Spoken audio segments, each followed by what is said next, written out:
Hello, Eurovision fans. Thank you so much for coming to my channel, Eurovision Histories. It's time for another episode in the series Pro Contra, where I try to play devil's advocate and find all the arguments for and against a country winning Eurovision. And today I'm doing all the pro arguments for Käärijä and Finland winning Eurovision 2023. I already did the contra video and I published it yesterday, so check that out if you haven't seen it yet.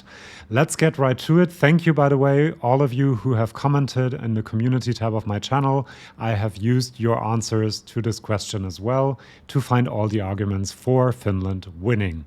The first argument that many of you also mentioned is that this is going to be a televote landslide. It's an attention grabber, it's a unique entry, it's the kind of song that televoters really go for, and I'll have more arguments on why that is. But most of you think that Finland will win the televote and that might be enough to win the whole competition. As I said, it's a unique, distinct, and very catchy entry. Unique because it mixes many different styles. It's the kind of song you kind of only hear at Eurovision, but it's also something completely fresh and new, mixing all of these different things. It has a break in the middle of the song where it completely changes the genre. It's kind of genre fluid, someone commented, and that makes it really interesting. Distinct because it's like no other entry in Eurovision this year and probably like no other Eurovision entry ever. And it's incredibly catchy. The cha-cha-cha-cha-cha part is just a hook that you can't get out of your head if you have listened to it.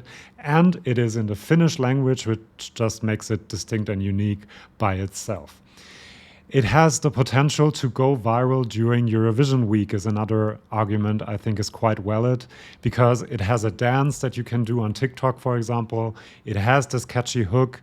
It's a completely crazy performance and also a very different entry. So I can see this go viral, people sending it to each other during Eurovision week and maybe even a bit before that. And so people will really pay a lot of attention to Finland before the final comes around. And to me, it kind of feels like Gangnam Style in a way. It's in a language no one understands. It's crazy. You don't really know what this guy is doing, what it's about. The song itself it's a social criticism like Gangnam Style as well. So it's actually quite genius. And I think if everything goes completely well, it could be a viral hit like Gangnam Style was. Then you have a very charismatic performer. He just knows how to play with the camera. There's lots of interaction with the audience during the performance and with the dancers in the performance.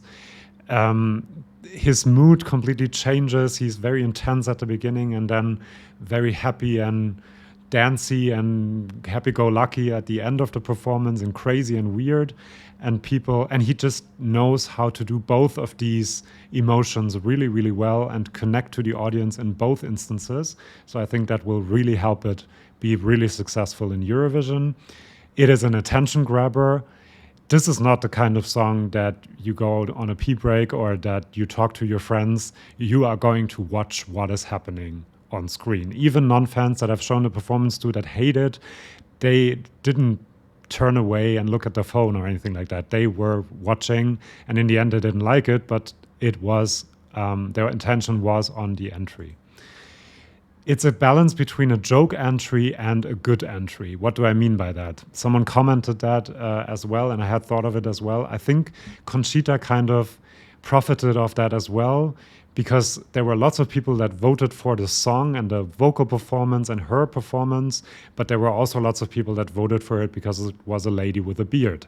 And here you have a really cool and catchy song performed really well, but it also looks and sounds like a joke entry. So lots of people that are like drinking with their friends watching it will be like trying to have a laugh by voting for it, and other people will vote for it because it's just a good song and a good entry. And I think the combination of the two will mean it will receive lots and lots of points, and that is of course important for winning Eurovision. Then nothing to steal votes from it. Now there are several ballads, several bands with rock songs that might steal votes from the rock fans and from the ballad fans. This song is so unique and so distinct that there's no other entry in the competition that will steal votes from it. All the votes will go towards Cha-Cha-Cha, and I think that will help quite a lot. And then we have the song mixes many genres in a genius way. All the genres the song has, I don't like usually, but the mix of them all together works really, really well. I don't really know why. And lots of people have said that usually they don't like metal or EDM, but putting it together, they just love this song, and it just makes it also stand out quite a lot in the field of 26 entries in the final. He won the jury in UMK. Now, lots of people say this will win the televote, but it won't win because the jury will kill it.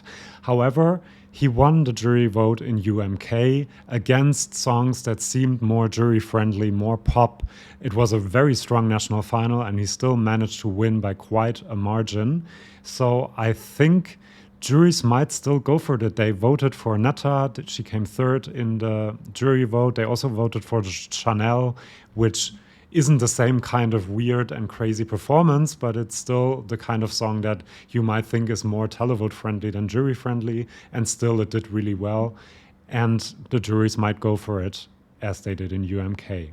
It's a favorite, and here again, do you want to be a jury member that votes against a song that wins in the end by quite a margin? Käärijä is second after Loreen with quite a high winning chance. I think he's at 16% at the moment. And people will just be talking about it in media reports. They will talk about Loreen and him being the big favorites. And people will just have it in their head that this is a song to pay attention to because it is one of the favorites. And that will help the song without a doubt.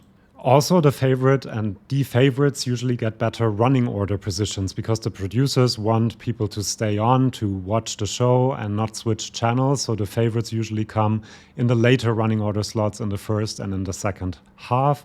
And that will definitely help Käärijä as well to stay memorable for people. People want to vote for the winner. Now, of course, Loreen is the big favorite, and she will profit from this psychological effect the most, but Käärijä is second, so he might also profit from it. People just want to vote for something that in the end is the winner, and then they can say, I was with the winner, I voted for this, I am with the crowd. It's a strong psychological peer pressure thing, I guess. So this could be something that helps Käärijä as well. And last but not least, his main contender and competitor is Loreen, and she already won, and people might just think, let's let this other country and this other guy win. Loreen and Sweden have won already. Sweden has won so many times. Let's vote for the underdog. Let's vote for Käärijä and Finland. These are all the arguments I could think of and that you guys posted in the comments. If there are more arguments, please let me know in the comments below. Check out the contra video if you haven't done that already. And I'm planning to do more of these videos on Austria, on Ukraine. Let me know which entry you would be interested in to hear all the pro and contra arguments. Please subscribe to my channel if you don't want to miss that, and come back for my next video. See you and bye-bye.